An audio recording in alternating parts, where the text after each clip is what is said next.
Yes, it comes that way. Hi, everybody. Guess what? It's It's Wednesday. We're back, kind of like the plague. This is true. Yes, this is true. And there's no vaccine. Nope. There's no protection whatsoever. So, if you tune in, hey, what can I say? They love us. I know. I'm absolutely. You know, I think a lot of people watch it and then they're going, you know, if they're having a bad day or just think they're going, well, my life could be that bad. And so we make them feel better, not because we're funny or anything. They could just say life could be worse because they could be them. Well, speak for yourself. Okay. Here we go. It is Wednesday, and we're coming to you from beautiful British Columbia. Yes, And Surrey. I'm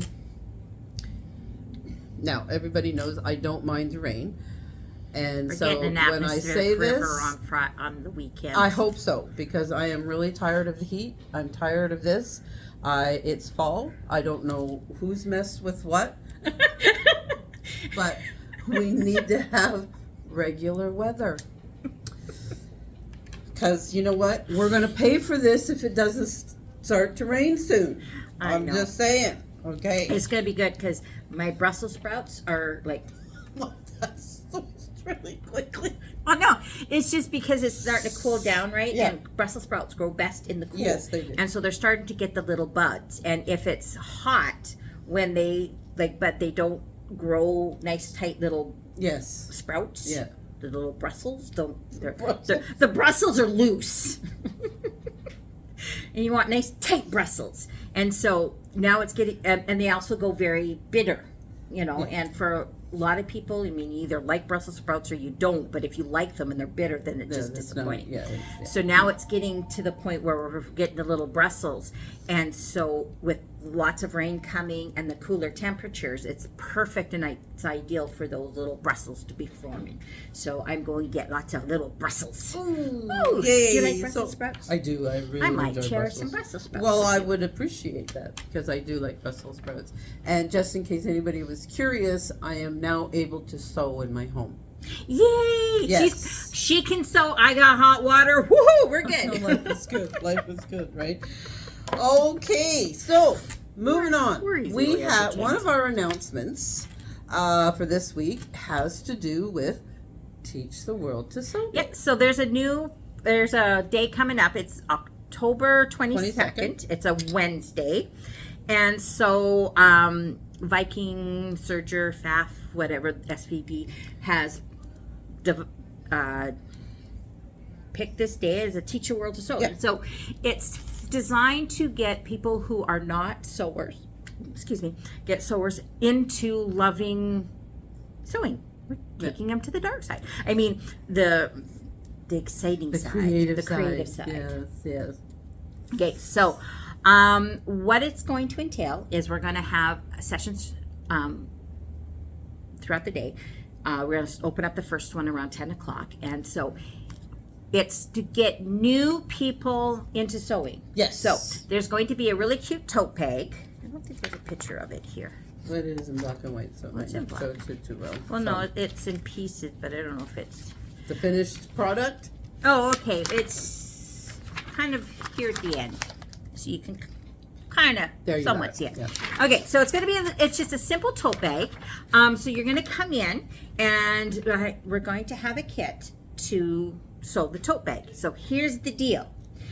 If you bring in somebody who's new to sewing, so basically over the age of 16, and they are new to sewing and new to our store, so they're not in our, just brand new, either here or Chilliwack, either one, and then you sign up, you both get the kit for free.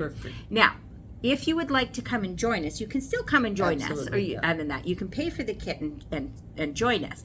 But we really want to get new people in. So over 16 bring your friend in, and you both get the kit. And you sit down and work on one of the machines here. So you don't even have to bring a machine. We're going to have some machines here. So you're going to come, you're going to play around on the machine a little bit. Your 2 favorite people will be your instructors. Well, here in Surrey. In here. And then... And if you're a country folk, then it will be Rinda. So another favorite person. There we go. So we've got that. So it's going to have your fabric for the inside lining of your bag, and then so it is a lined bag too. Yes. So it's not even just like a no, little quickie. So like it will be something usable after your 2 hours of putting it together. And then you'll have the instructions, and so if you have so much fun making it, you can go home and continue to make them, because you know we know a guy to sell you fabric to do it. I know the same guy. Trust me, I've spent enough. So it's going to be lots of fun. So come on, so go online, register for it. Once the first session fills up, then we'll open up a second. So there'll be we can open up a total of 3 sessions. So don't hesitate. Yes, exactly. If you want to come, get yourself registered. Yeah, get in there. And we'll go from there. And then... because some of these opportunities fill up a lot faster than you think. I know we go, oh, well, I'll think about it. I'll just, put it over here. And then you go back the next week and there's no openings. Well, yeah, we had one class where it was like sitting like one person or like nobody and then nothing. And then they're like, oh, and then I look up and it's like, it's full. It's full. Yeah, that's right. The MB class. Yes. That one filled up. Like, I mean, it was kind of nothing. Then just all of a sudden I filled up 4 sessions. Like... because even November is filled up again. So just because I'm that special. That's right. They're really important classes, especially like some of them. Take the opportunities when they're there. And as we discussed in class today, I am perfect. Moving on. I can sing you the song. Oh Lord, it's hard to be humble. I know that song. Yeah, when you're Matt perfect. Davis. Yeah, when you're perfect in every way. I have it on my thing, whatever they call that now. Wait to look in the mirror, because I get better looking each day. Oh Lord, it's hard. Okay, now sleep. Moving on to classes. Yes. Stitch and Chatter, that will be tomorrow in person. Yes.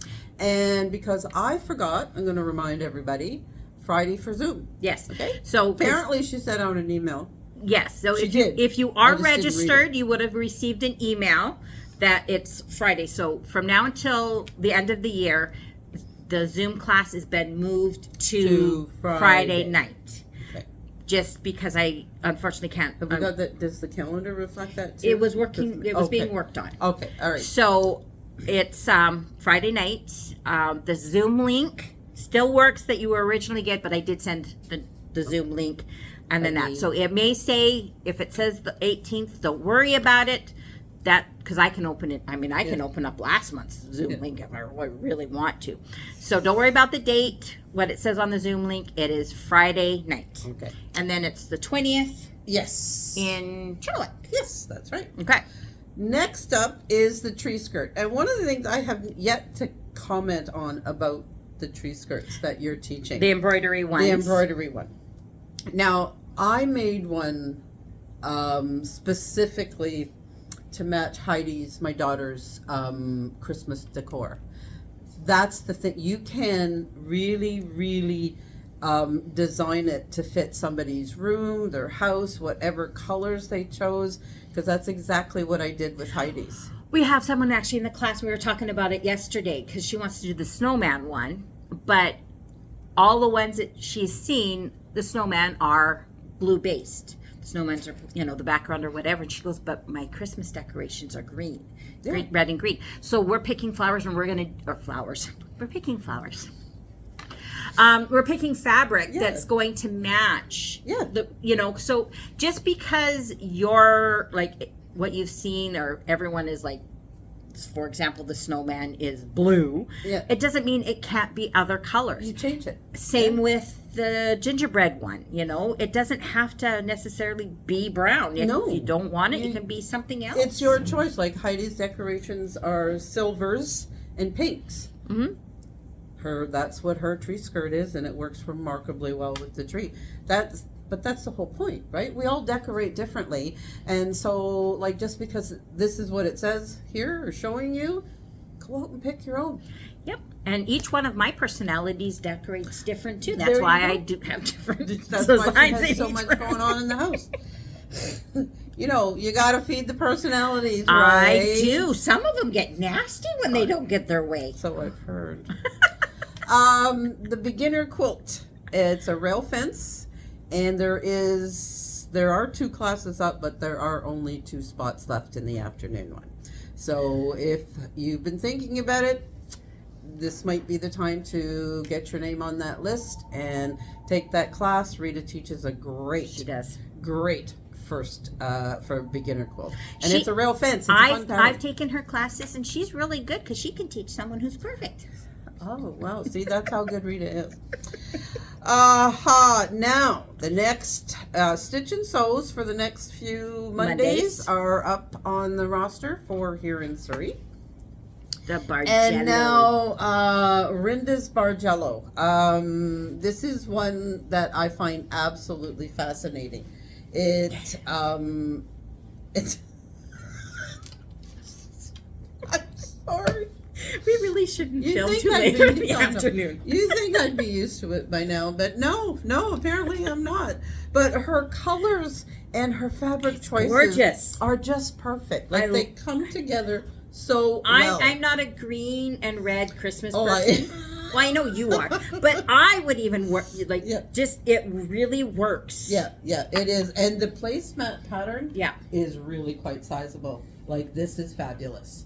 Because I know some people, they like smaller ones, but then there is a whole bunch of people who like the large, because you want to see it under your plate.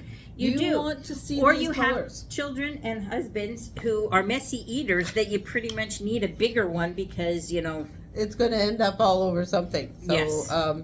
Great class. That one's here in Surrey. Rinda's going to come and visit us for the day and teach that class. Yep. And then next, My jungle tree. I mean, my jingle tree.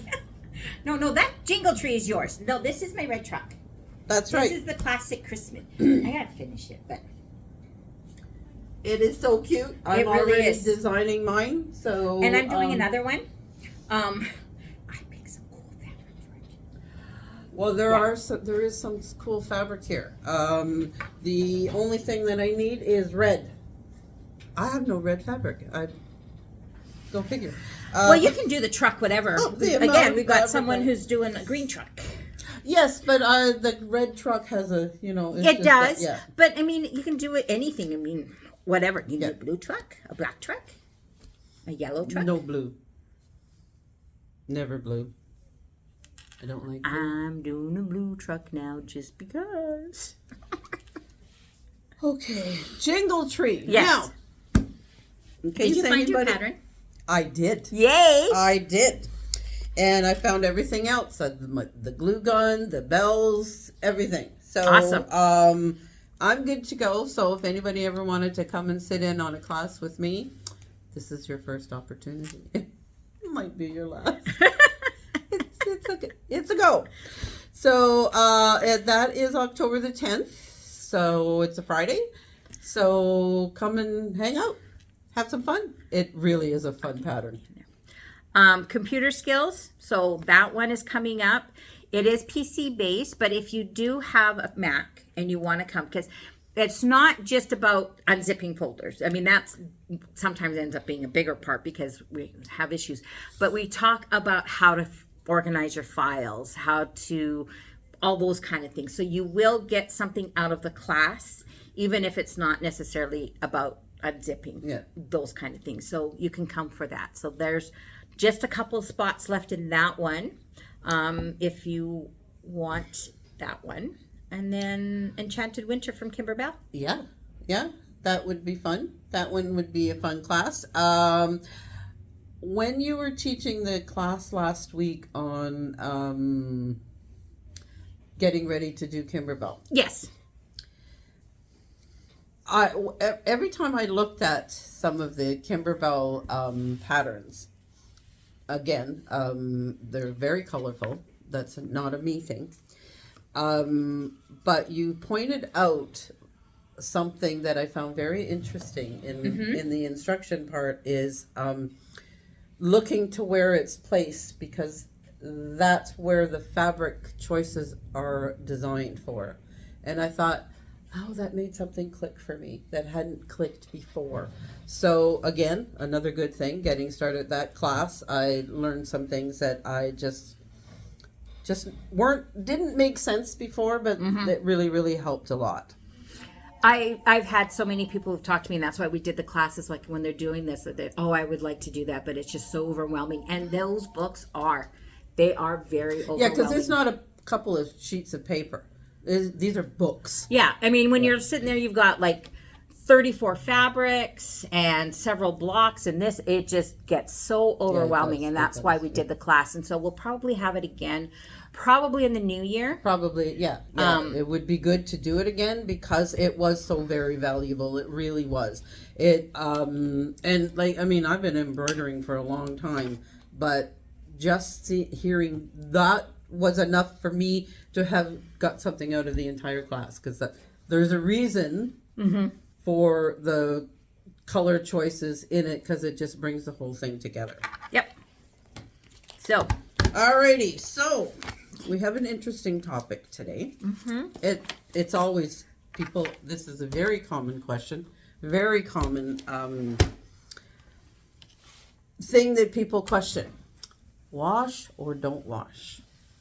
Well, pre-wash your fabric or don't pre-wash your fabric. And so it's one of those things, sometimes it boils down to personal preference. Yep. But we kind of want to go with and understand a little bit more, because it's not as simple as wash or pre-wash or don't pre-wash, because depending on which direction you're going to go, there's still things that you have to follow afterwards. Yeah. And so when you commit to one, you've got to commit to all the steps after and the consequence of that choice. And so we're going to kind of talk about that to begin with. So where do we want to start? Well, start with one of the things that I always say, if it's for a garment, whatever chosen way of cleaning you're going to do it. Yes. Before you cut. If it's for clothing. Yes, because if that, if you get it, so you tailor it, and so it fits just nice, and then you put it through the wash, and then it comes out, and then, something went wrong. It either shrunk or you grew. You grew. like if you're making a wool coat, have it dry cleaned. Yeah. Before you cut. Yeah. Because even that will shrink it. Even dry cleaning will shrink. Not as much as washing, but it and there's nothing shrink. worse. You do your pants, and then you put your pants on, and then they shrink, and they don't shrink equally. No. One leg will be a little bit shorter than the other one, and it just. So that's a given. Garment. Yes, we're gonna, because that's out of the equation here, just in case somebody was curious. Next comes your quilting, crafting. Yeah. Anything in that line. What are you going to do? Depends. Again, it depends. I myself kind of like that look for a quilt after it's been washed a few times, and it just starts to form itself around the stitches if you've done a lot of stitching. Yeah. So I don't. Because if you're going to wash your fabric, you need to pre-shrink your batting as well, because the batting will shrink as well. Yes. So I guess that's kind of where we might want to start. Okay, so when fabric comes in, it's got that little starchy feel to it, and it's not washed or whatever. Cotton and those kind of things will shrink. I have one here. Maybe I should have done them in two different ones. But these both started off the exact same size. They were cut exactly. I'm just going to bring that camera a little closer so you guys can see. All right, so we're going to do this, and then we're going to tilt you down a little bit so now you can see the fabric. So you can see one's been washed and one's not been washed. Okay, so you can see here the difference, like it shrunk on this way and it shrunk on that way. And then of course you get the frays and everything else like that. So you will get shrinkage on your fabric. Yes. And it depends on the quality. Okay, so this one is from Maywu. It's a Kimberbell. It's pumpkins and potions. It's really cute.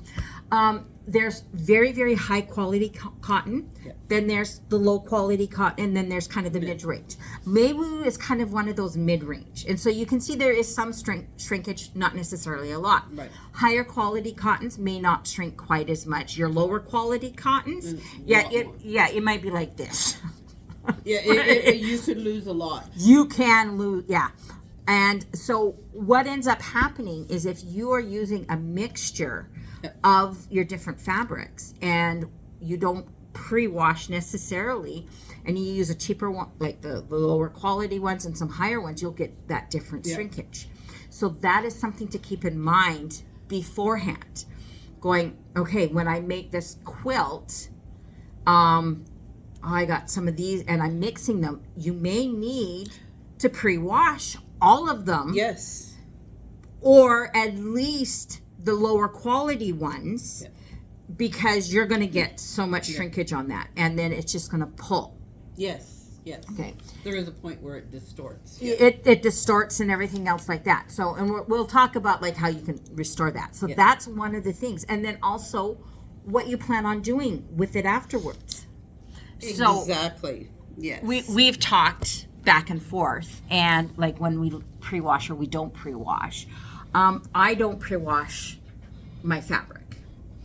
And simply because 95% of the stuff that I do is machine embroidery, and it's going to be wall hangings or a zipper bag or those kind, and they're not ever going to be washed. No. And so I'm not worried about that shrinkage happening.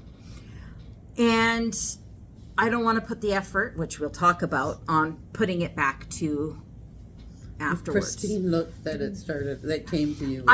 Well, you notice like with this one, so you get like a lot of that fraying and stuff. And I find if I'm like working with appliques on the pre-wash and the stuff's been pre-washed, I don't get those nice crisp cuts, and then I get those little eyelashes and the feathers, and then it sticks out through the satin stitch, and then so I don't like the look of that. I like the nice crisp, and the feel of the fabric. I totally hear you. Okay. Same with embroidered. Like when I'm doing an embroidered item, I don't wash that either. No. I want that. I want to start with that crisp look because it just adds to it. Once it's washed after I've given it to somebody. Mm-hmm.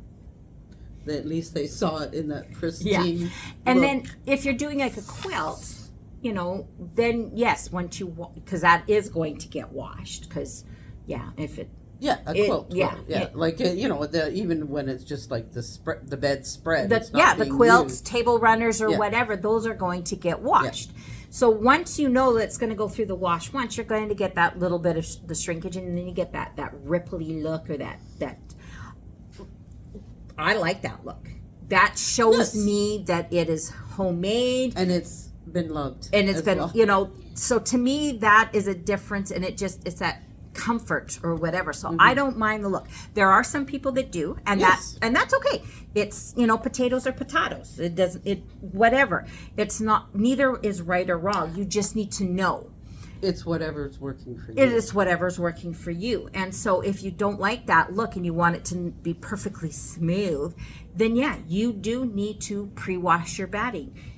We did that episode on batting, and we were reading like there's 5% shrinkage on most of them or more. Yeah.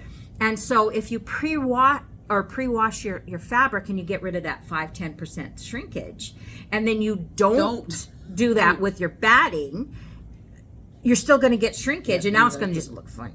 It's at least before it shrunk it together. Relatively, if it's all shrinking 5%, it's all shrinking 5%. Now you got some that's not shrinking and some that's shrinking, and then you're still going to get that warped look if that's what you're trying to avoid. Yeah. So that's kind of, if you're doing it and you don't want that look, if you're pre-washing your fabric, you have to pre-wash your bed. Now, there are some that will say, like absolutely no shrinkage or like 1%. You can probably get away with it. Away with that. But I don't know. But with the batting, like you don't want to throw that thing in the lawn in your automatic washer. They suggest you soak it in the tub. Yeah. So then it's, I just can't imagine picking up like. Well, then you got to 6 or get 7 it in yards there, and then and then you got to lift it out, and then you got to wring it out. Yeah. So this again is where there's a lot more work involved after you pre-wash, because if you're gonna use batting, you got to pre-wash the batting. Well, I'm not. With my back and everything, I am not getting new. So that's something I know physically I can't do. But then when you wash your fabric, it comes out. Yes, you can get it back to where it is. So you take it and then you use your little best press. Mine's in my little thing. I got my little spray. You can spray it down, either best press or still can't remember the name of that other one. And I was going to look. But I don't really have it. It's a lot more stiff. There's a lot more starch. You want to add starch back into... Not the Terrio Magic. Yes. Oh, okay. All right. Yeah. That almost makes it like paper. Yes. To work with. Yeah. So there's the Terrio Magic, or there's this one. So depending on how stiff you want it depends. Nice. Huh? Well, that's the pre-wash. Yeah, I mean, it's nice since I love the feel of fabric after it's been washed. As a blanket or whatever. But when I'm working with it, I like the pre-wash. Yes. Exactly. So you need to add the starch. So then you're spraying it with starch, you're ironing it out and getting it all back in there. So it's a lot of work. It is. I'm like, okay, I have very limited time as it is. And so if I have to pre-wash both my batting and my fabric, and then afterwards iron it, and I always buy usually 1 meter or 2 meters, because if I like it, I'm going to use it a lot. Yeah. And so then I'm ironing 2 meters of fabric and then folding it up, and we all know what I think of ironing or pressing or whatever you want to call it. It's a pain in the butt. And so I don't even iron if I have to. So this to me is a lot more work. But I don't like working with it, even in embroidery, without that, because you get those eyelashes, and then if you're working on the bias, you get more fraying, you get more stretch, you get more distortion, and I really starch up something if I'm working on the bias, because that just keeps it in. I took a class once that just as a for instance, and with.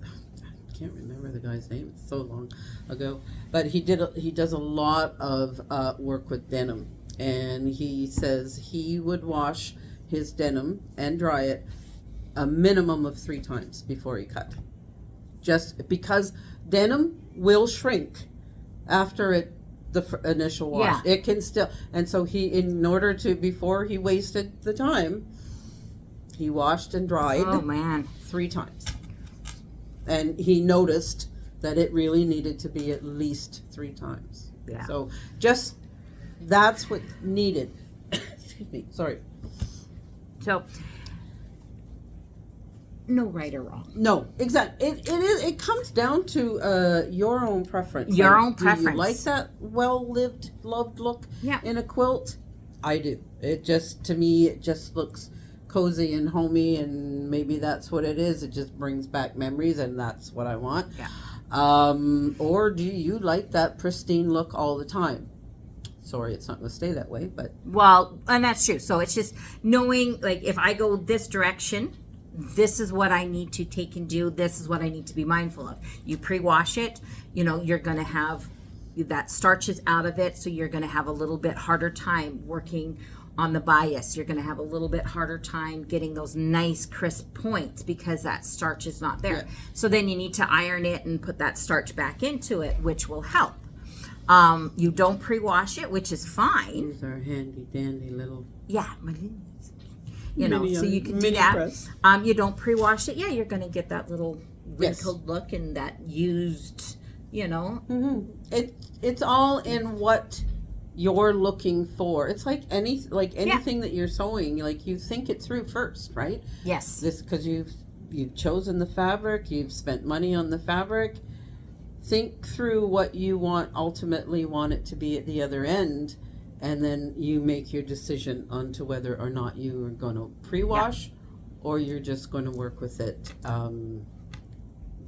without washing. Mm-hmm. This is very cute fabric. It is, I know. I'm having trouble stop touching. I was trying to pick fabric, and then I'm going, okay, well, I got to cut it up, and then I'm like going, oh, and then so I didn't want to cut and then I'm going, okay, I like this. It is. Just in case you didn't get a really good look at it. It's the pumpkin and potion. So cute. We have a little bit left, I think, from the line. I don't know about this one, but it is from Kimberbell. I really do like it. So I was able to cut it because I know I cut it in a size that if I'm going to use it, it's going to be kind of that size. Yes. Yeah. And then that. But now I got to iron that and mess around with it so it's nice like this one. So I'm looking for a volunteer to iron my 10 by 10 piece of fabric. That's sad. That is sad, woman. I'm telling you. And you can't do that. Well, I can. I just don't wanna. There's a difference. It will take 60 seconds. Sure. Maybe I'll eat some chocolate while I'm doing it so I have the energy. How about some yogurt covered raisins? I haven't seen those in a while. I have a few left. Ooh, I might have to bribe you. I'm not doing it. Even for raisins. Sorry. Yes, she will. I'll bring them in and then she'll see them and she'll, give me the raisins. Oh, I'll take the raisins. I'm not pressing. All right, anyway, people. folks, that's us for today. In the comments, add like what your preference is, why you like doing it a certain way or whatever. I mean, I know some people going, well, my mom taught me, and so they do it just because that, it was passed down for generations. They didn't realize they could do it different. Some for certain reasons are, like going, I have allergies, so I have to wash it because whatever. So let us know what your preference is and why. I'd like to see what the general consensus is. Yeah, it'll be fun. So pop that in and nice comments only. Yes. Yes. And we will talk with you guys next week. Yep. Try not to drown this weekend with the atmospheric river. I'm not going anywhere. Oh, yeah. I have to get my nails done on Sunday. Oh, there you go. And then it's going to be Saturday night into Sunday. And then so you can come over, and if I have some, puddling water, we can go swimming. Swimming in the swimming pool. One day it's hot. Oh, you never taught Cubs, did I don't do water. I didn't have a boy. She likes the rain, but doesn't do water. Okay, that just... What can I say? That's it. All right. Have a great week. We'll talk to you later. Bye. Bye.